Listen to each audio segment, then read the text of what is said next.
$20. So make sure you come back here and pick up a copy after her talk.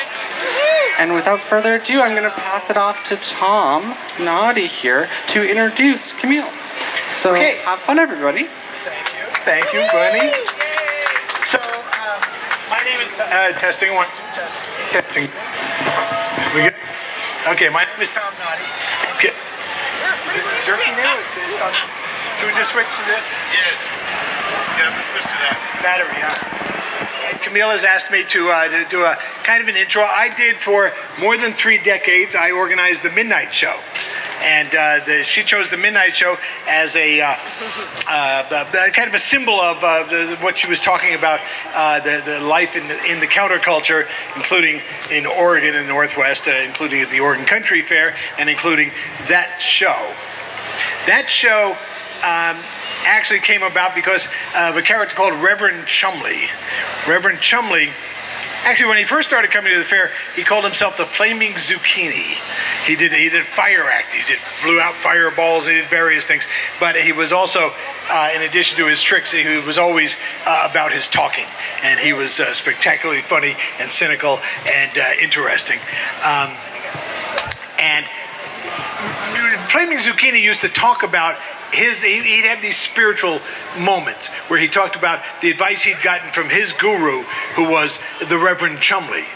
We never saw the Reverend Chumley. He only talked about the Reverend Chumley for the longest time. And then one year he announced that he was not going to do fire anymore because they use a liquid that he came to understand was not going to be really good for his liver.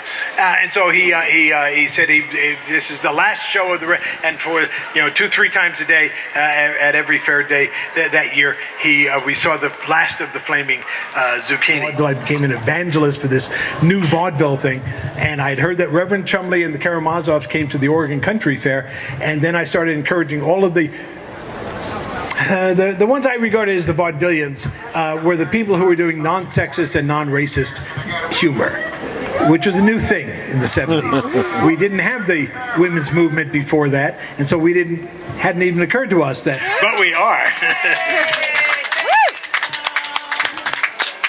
And Camille interviewed me earlier for this book. She interviewed Reverend Chumley. She interviewed a number of other people, and this is a wonderful book. She tells some of the history, our history, and some of it relates to here at the Oregon Country Fair, and she spikes it down on a specific event that happened for her and for all of us. I was party to it there at the Midnight Show. Camille Cole. Yeah! Tom, thank you so much. Uh-oh, help me. Tom has brought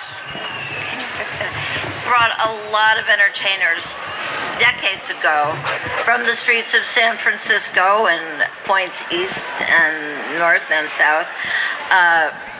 The Flying K's, that was one of the first things we would always ask when we got here a couple of decades ago. Are the K's here this year? And I'm so disappointed that they're not here this year. Worked at information. I did Path Patrol, and in the very early 1980s, Sandra Bauer came to me and said, let's start a history booth.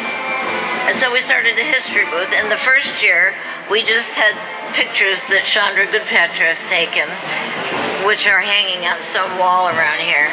And people kept coming into the booth saying, where can we buy a t-shirt? Where can we buy one of those t-shirts? Lost and flailing, and I think a lot of us were feeling that way. But my dream of an escape turned into a plan.